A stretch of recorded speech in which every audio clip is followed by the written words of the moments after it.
이스라엘 왼쪽에는 강대국 애굽이 있고 오른쪽에는 아수르와 바벨론이 있었습니다. 마찬가지로 우리나라 왼쪽에는 강대국 중국이 있고 오른쪽에는 미국이 있습니다.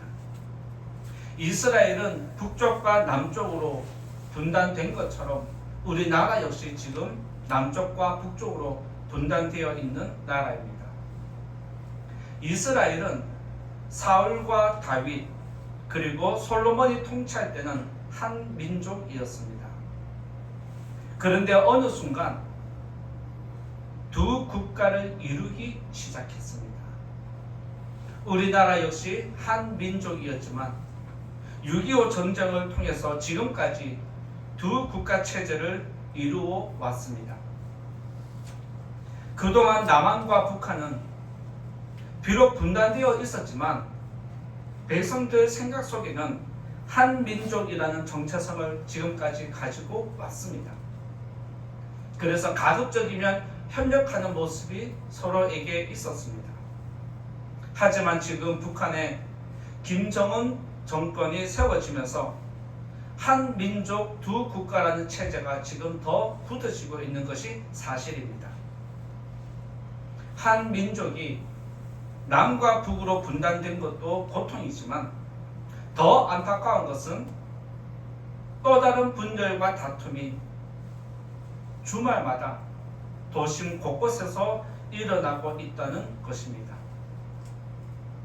성도님들은 뉴스를 보실 때 탄핵을 찬성하고 반대하는 쪽에서 그렇게 집회를 할 때 어떤 마음을 가지고 있습니까?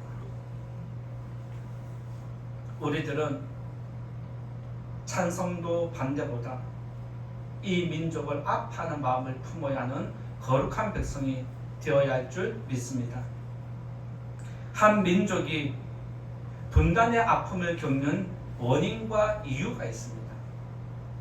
하나님은 한 민족이 두 국가로 분단되는 것은 지도자의 죄악 때문이다라고 오늘 정확하게 말씀으로 가르침을 주십니다. 한 민족이었던 이스라엘이 남과 북으로 분단된 이유를 살펴보면서 우리나라에 일어나고 있는 이 분단의 아픔과 분열의 아픔을 믿음의 성도들이 어떻게 받아들이고 어떻게 해석하고 우리 믿음 생활에 어떻게 적용해야 하는지 말씀드릴 때에 성도님들에게 깨달음이 있기를 원하고 다시 한번 이 나라를 사랑하는 성도님 되시면 좋겠습니다. 먼저 첫 번째로 말씀드릴 건 솔로몬의 죄에 대해서 말씀드리고자 합니다. 첫 번째 말씀드릴 것은 한 민족 두 국가에는 첫 번째로 솔로몬의 죄인데 이것은 솔로몬이라고 하지만 국가 지도자의 죄라고 연결할 수 있습니다. 그렇게 여러분들이 믿음으로 받아들이시면 되겠습니다. 오늘 우리가 읽진 않았지만 열왕기상 11장 1절에 보면 솔로몬의 죄가 어떤 것인지 정확하게 하나님이 지적을 하십니다. 11장 1절 말씀 한번 읽어볼까요? 시작. 솔로몬 왕이 바로의 딸 외에 이방의 많은 여인을 사랑하였으니 곧 모압과 암몬과 에돔과 시돈과 헷 여인이라. 자, 여기서 이방의 많은 여인을 사랑했는데 이방 나라들의 여인들을 기록하는데 이방 나라들의 모든 것들을 지금 여기 보면 우상을 강력하게 섬기는 나라들입니다. 성경에서 하나님이 무조건 진멸시켜야 하는 민족이 바로 이들 민족이었는데 솔로몬이 하필 우상의 우두머리들을 지금 사랑했다라고 지금 기록을 하고 있습니다. 그리고 3절 말씀 한번 읽어볼까요? 3절 또 읽어봅니다. 시작. 왕은 후궁이 700명이요 첩이 300명이라 그의 여인들이 왕의 마음을 돌아서게 하였더라. 그의 여인들이 솔로몬의 마음을 돌아서게 만드는 항상 유혹이었다라고 이야기를 하고 있습니다. 사울은 이스라엘의 초대 왕이었습니다. 그리고 다윗은 이스라엘의 영토를 확장시키고 어떤 나라보다 더 강력하게 만든 왕권이 세워진 다윗이었습니다. 그리고 솔로몬은 아버지 다윗이 이루어 놓은 부를 누리면서 정치한 왕이었습니다. 그런데 이스라엘의 솔로몬의 이 번영은 오히려 독이 되었다는 것을 우리가 말씀 통해서 배우게 됩니다. 여러분들도 돈이 없을 때는 부자가 되면 좋겠다 해서 부자가 되기 위해서 악착같이 노력하지만 부자가 되면 여러분의 영혼은 더 위험해진다는 걸 기억하셔야 합니다. 돈을 버는 것이 목적이 아니라 그 돈을 관리할 수 있는 거룩한 능력이 우리에게 먼저 있어야 한다는 것, 오늘 말씀 통해서 깨달을 수 있습니다. 솔로몬의 죄도 여기서 시작된 것을 보게 됩니다. 나라가 번영할수록 솔로몬의 숫자는 더 늘어났습니다. 그리고 그의 영혼은 이방 여인들과 함께 교만에 취하기 시작했습니다. 어느 순간 그의 옆에는 하나님의 말씀이 사라지고 여인들이 한 명 한 명 채워지기 시작했습니다. 그리고 그들은 성경에 있는 그대로 솔로몬을 돌아서게 하는데 가장 강력한 유혹이었다라고 하나님이 말씀해 놓았습니다. 하나님은 솔로몬이 타락하게 된 이유, 죄를 짓게 된 이유, 거만한 자리에 앉게 된 이유를 분명히 이야기를 합니다. 바로 바로의 딸 외에 이방의 많은 여인을 사랑했다는 것입니다. 여러분들이 사랑하시면 알겠지만, 사랑해 보신 분은 다 아시겠지만, 사랑에 눈이 멀면 판단이 흐려집니다. 사랑에 눈이 멀면 객관적인 사실을 외면합니다. 사랑에 눈이 멀면 다 해주고 싶은 것이 사랑의 마음입니다. 솔로몬이 이방 여인을 사랑했다는 것은 그들이 요구하는 모든 것들을 다 들어주었다는 뜻입니다. 이방 여인들이 솔로몬에게 요구한 것은 무엇입니까? 내가 시집 오기 전에 우리나라에서 섬기던 신이 있는데 나는 그 신을 섬겨야 되겠다는 거예요. 우리나라에 가서 내가 섬기던 우상을 가지고 와서 이 땅 한 구석에라도 아니면 내 집에라도 우상을 세워놓고 나는 섬겨야 되겠다라고 할 때에 솔로몬이 다 허락해 주었다는 것이 사랑했다는 의미입니다. 이것이 무슨 말이냐? 솔로몬에게 영적인 분별력이 사라졌다는 의미입니다. 그리고 그가 하나님을 떠났다는 의미이기도 합니다.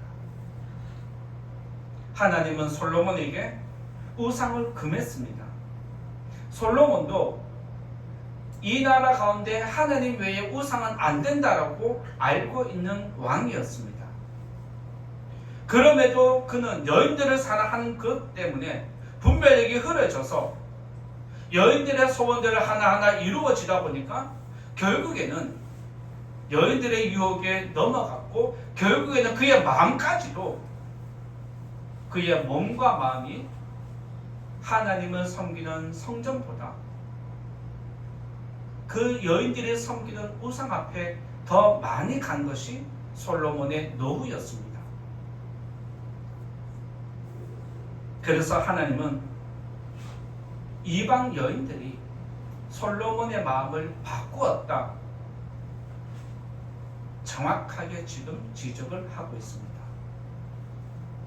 그것을 하나님이 정확하게 우리들에게 알려주는 것이 9절과 10절에 있습니다. 9절과 10절 한번 읽어보겠습니다. 시작. 솔로몬이 마음을 돌려 이스라엘의 하나님 여호와를 떠남으로 여호와께서 그에게 진노하시니라. 여호와께서 일찍이 2번이나 그에게 나타나시고 이 일에 대하여 명령하사 다른 신을 따르지 말라 하셨으나 그가 여호와의 명령을 지키지 않았으므로. 9절 앞부분에 솔로몬이 마음을 돌렸다라고 정확하게 하나님이 판단하셨습니다. 솔로몬이 마음을 돌릴 것 같아서가 아니라 마음을 돌렸기 때문에 하나님이 그에게 직접 나타나셨다라고 기록을 합니다. 그리고 2번이나 경고를 하셨습니다.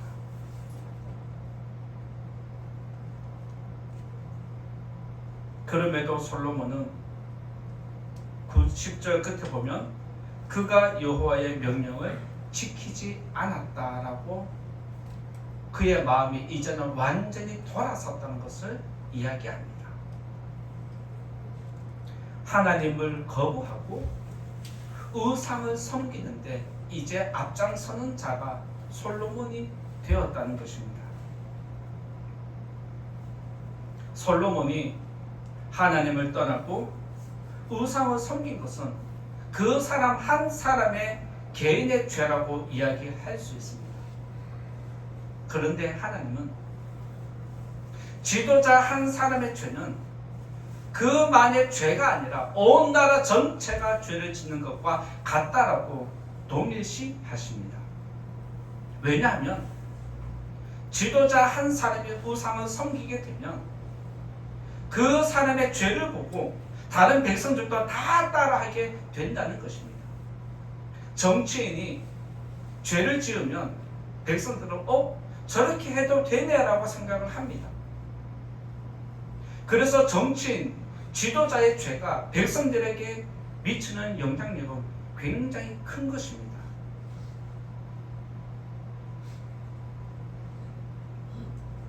솔로몬은 이스라엘을 대표하는 사람입니다. 그리고 그는 하나님의 백성을 책임지는 사람이었습니다.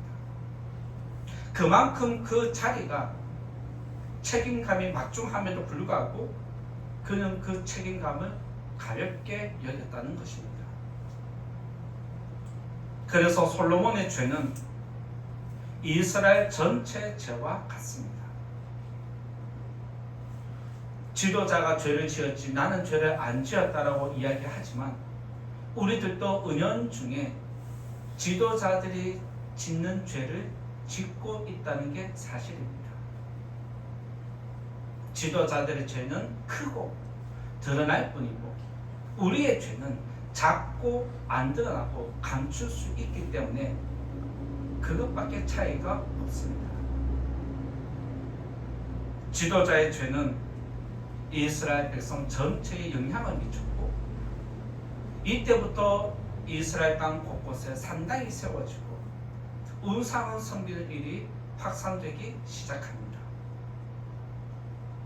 이처럼 지도자가 영적인 분별력이 떨어지면 깨어있지 못하면 백성은 무지해집니다. 지도자가 올바르게 행하지 않는데 어느 백성이 올바르게 행할 수 있겠습니까? 지도자가 올바른 것을 가르쳐 주지 않는데 백성이 어떻게 분별할 수 있겠습니까? 그리고 지도자가 분열하면 백성들은 싸우게 되어 있습니다. 지금 이 땅의 지도자들을 보면 지도자들끼리 분열되어 있고 다툼을 서로가 일으키고 있습니다. 그에 따라서 백성들이 많이 동조하고 이쪽 저쪽으로 분열과 다툼을 일으키고 있습니다. 위에서 분열과 다툼이 이전에 백성들의 뿌리에 이르기까지 온 나라 전체가 지금 분열과 다툼으로 갈라지고 있다는 것이 너무 안타까운 사실입니다. 성도님들은 지금 이 땅의 백성이 지도자들이 왜 싸우고 있다고 생각을 하십니까? 그 원인이 어디에 있다고 보십니까? 지금 우리나라의 지도자가 좌우로 분열되어서 탄핵해야 된다 안 해야 된다 싸우는 것은 하나님 말씀을 버렸기 때문이고 하나님을 떠났기 때문에 그렇습니다.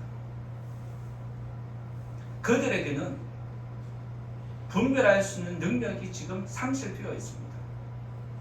지금 그들은 자기 이익과 자기 당의 이익만을 위해서 지금 싸우고 있을 뿐이지 그들에게는 올바른 판단력이 상실된 상태입니다.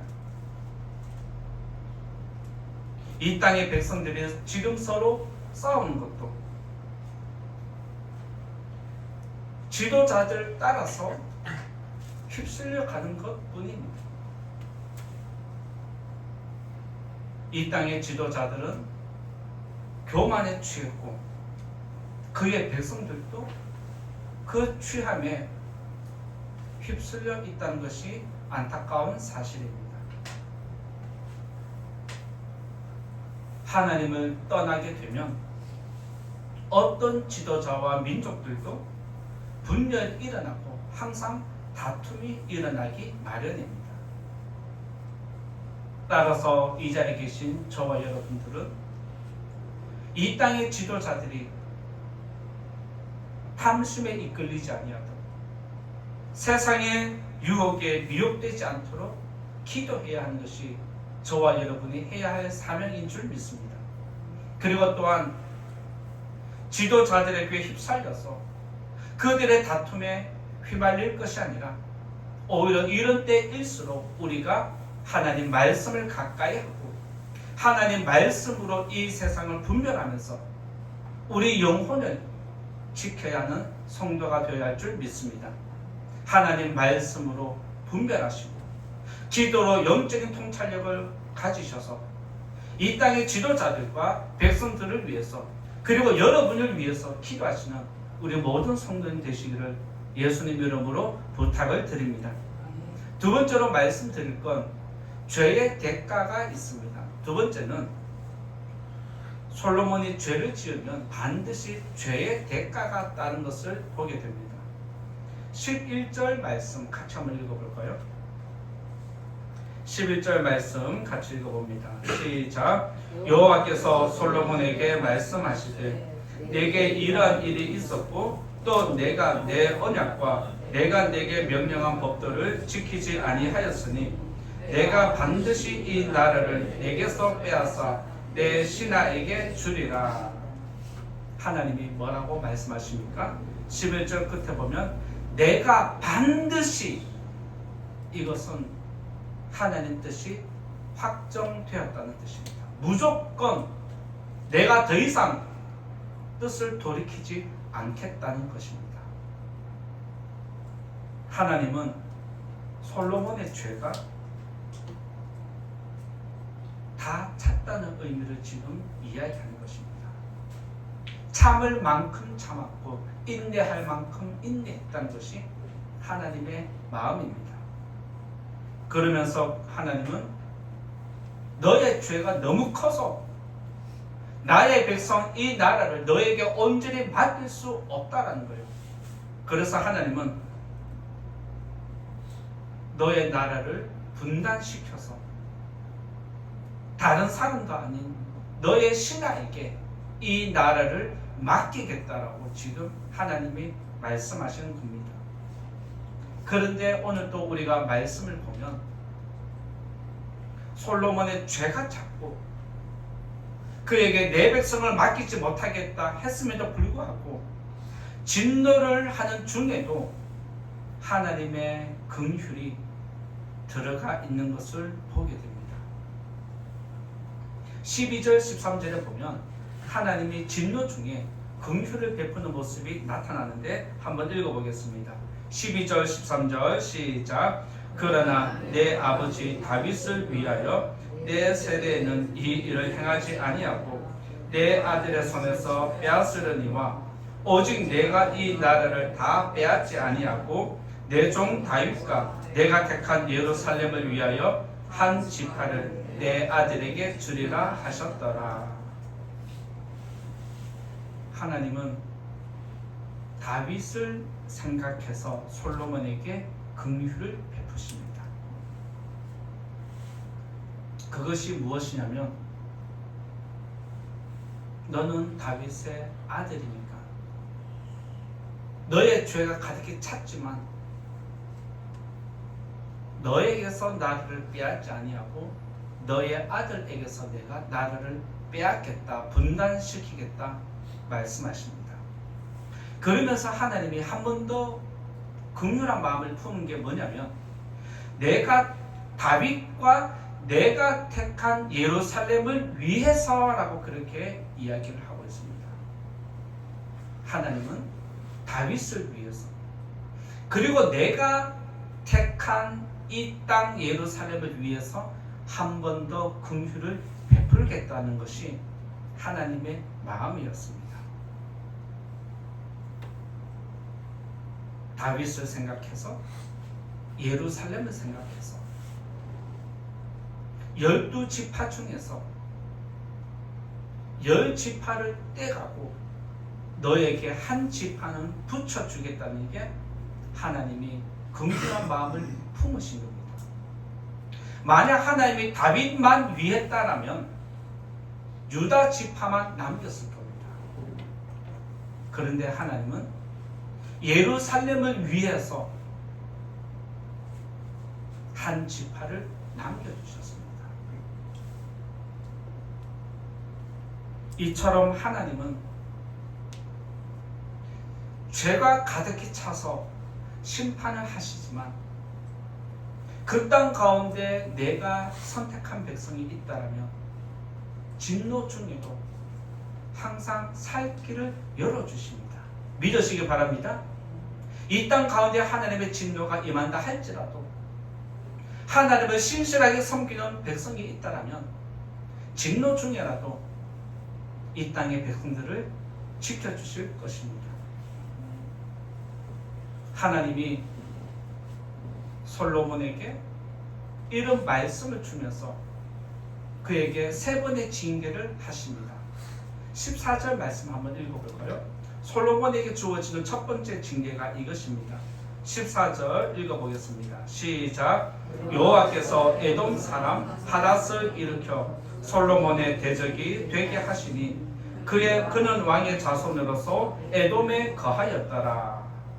하나님이 솔로몬의 죄를 첫 번째 치는 것이 바로 에돔 사람 하닷을 일으킨 것입니다. 두 번째 죄의 대가가 이것입니다. 23절에 있습니다. 23절 말씀 같이 또 읽어보겠습니다. 시작. 하나님이 또 엘리아다의 아들 르손을 일으켜 솔로몬의 대적자가 되게 하시니 그는 그의 주인 소바왕 하닷에셀에게서 도망한 자라. 하나님이 솔로몬의 죄를 두 번째 징계하신 것이 여기에 있고, 세 번째 징계가 26절에 있습니다. 26절 한번 또 읽어봅니다. 시작. 솔로몬의 신하 느밧의 아들 여로보암이 또한 손을 들어 왕을 대적하였으니 그는 에브라임 족속인 스레다 사람이요 그의 어머니의 이름은 스루아이니 과부더라. 지금 솔로몬의 죄가 가득히 찼을 때 솔로몬의 죄의 대가를 이렇게 징계하겠다 세 번을 치십니다. 에돔 사람 하닷을 일으키고 아람 사람 르손을 일으키고 그의 신하 여로보암을 일으켜서 이스라엘을 분단시키기 시작하십니다. 솔로몬이 하나님을 떠났기 때문에 하나님도 솔로몬을 떠나는 것입니다. 솔로몬이 하나님의 말씀을 버렸기 때문에 하나님도 그의 나라를 버리는 것입니다. 만약 여러분들이 하나님을 사랑하면 하나님은 여러분들을 사랑하십니다. 그런데 만약 여러분들이 하나님을 떠나고 하나님의 말씀을 버리면 하나님도 여러분들을 떠나고 지키지 않으십니다. 이것은 성경에서 알려주는 진리입니다.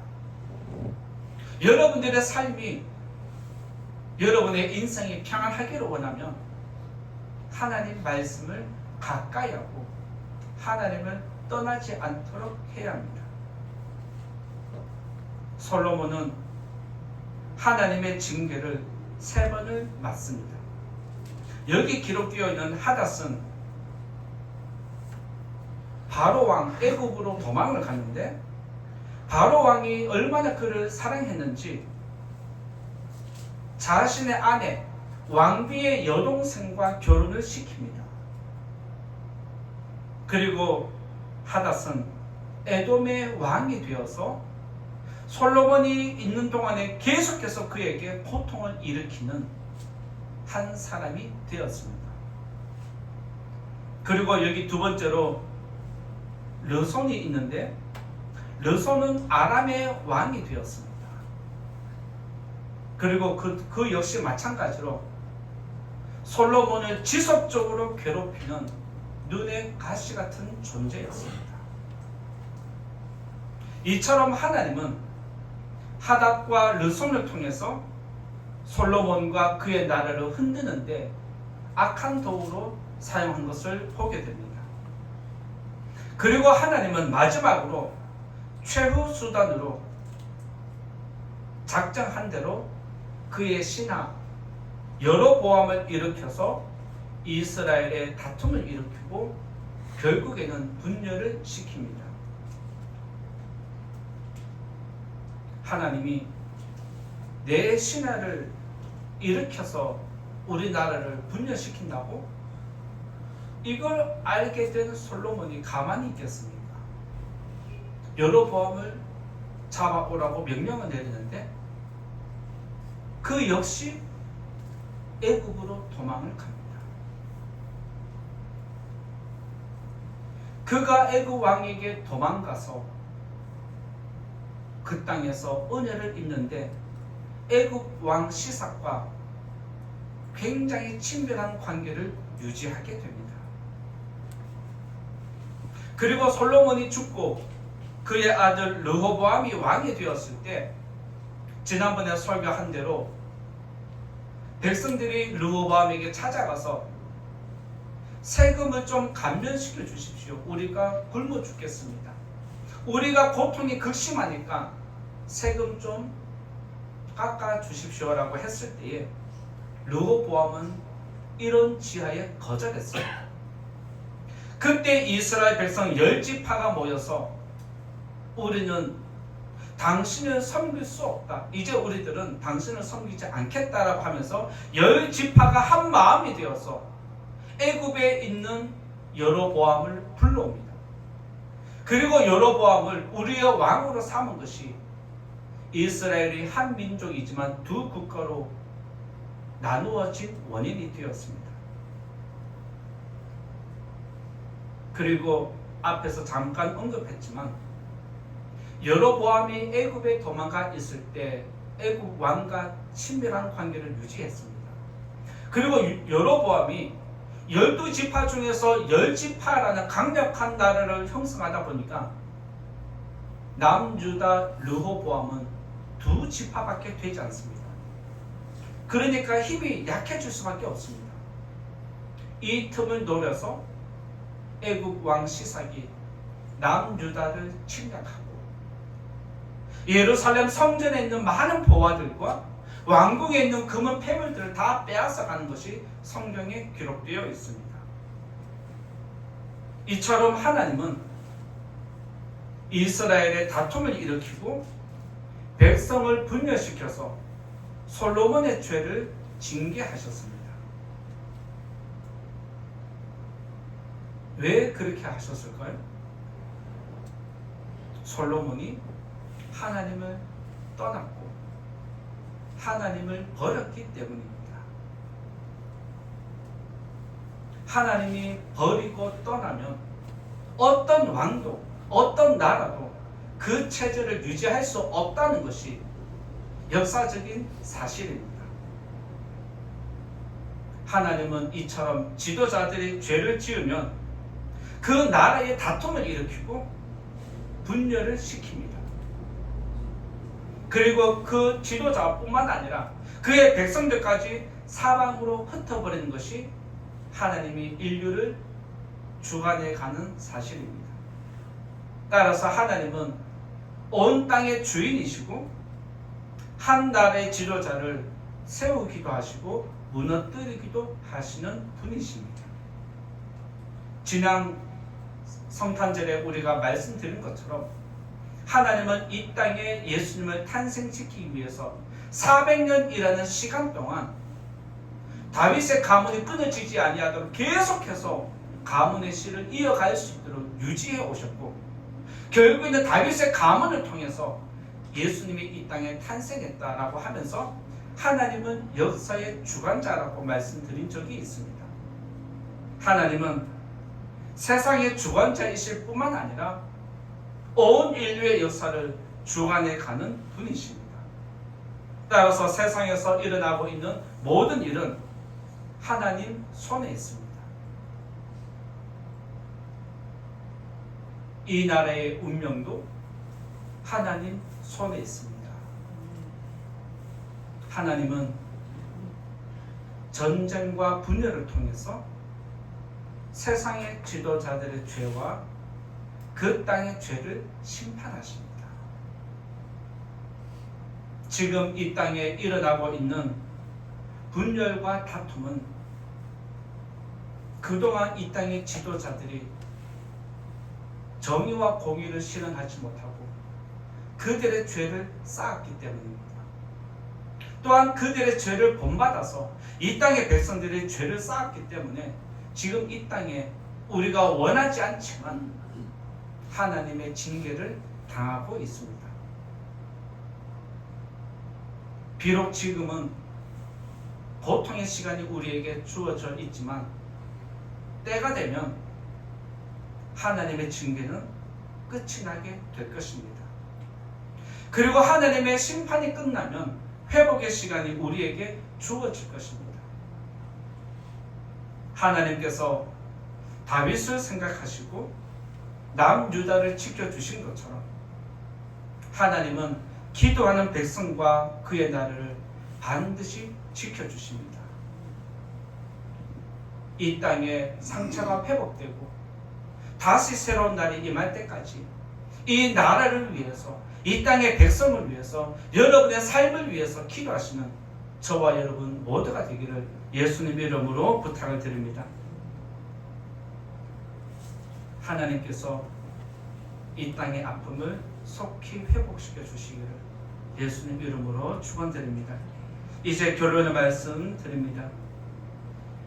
한 민족이었던 이스라엘은 지도자의 죄로 북이스라엘과 남유다로 분단되는 아픔을 겪었습니다. 마찬가지로 지금 우리나라도 한 민족이지만 두 국가로 분단된 나라입니다. 남한과 북한의 백성은 지금도 아픔의 시간을 지나고 있습니다. 그런데 또 여기에 설상가상으로 이 땅 가운데 다툼과 분열이 일어나고 있다는 사실입니다. 이 땅 백성들 가운데 우리에게 희망이 사라질까 두렵습니다. 꺼져가는 심지를 끄지 않고 꺼져가는 심지를 지켜주는 하나님 은혜가 이 땅 가운데 있기를 예수님 이름으로 축원드립니다. 그리고 이 땅의 죄를 다시 한번 용서해 주시고 다툼과 분열이 이 땅 백성들 가운데 일어나지 않도록 하나님께서 다시 한번 긍휼히 여겨주시기를 예수님 이름으로 축원드립니다. 말씀을 생각하면서 다시 한번 같이 기도하면 좋겠습니다. 하나님, 이 땅 가운데 더 이상 분열과 아픔이 일어나지 않게 해달라고, 지도자들의 죄와 이 땅의 죄로 말미암아 지금 우리가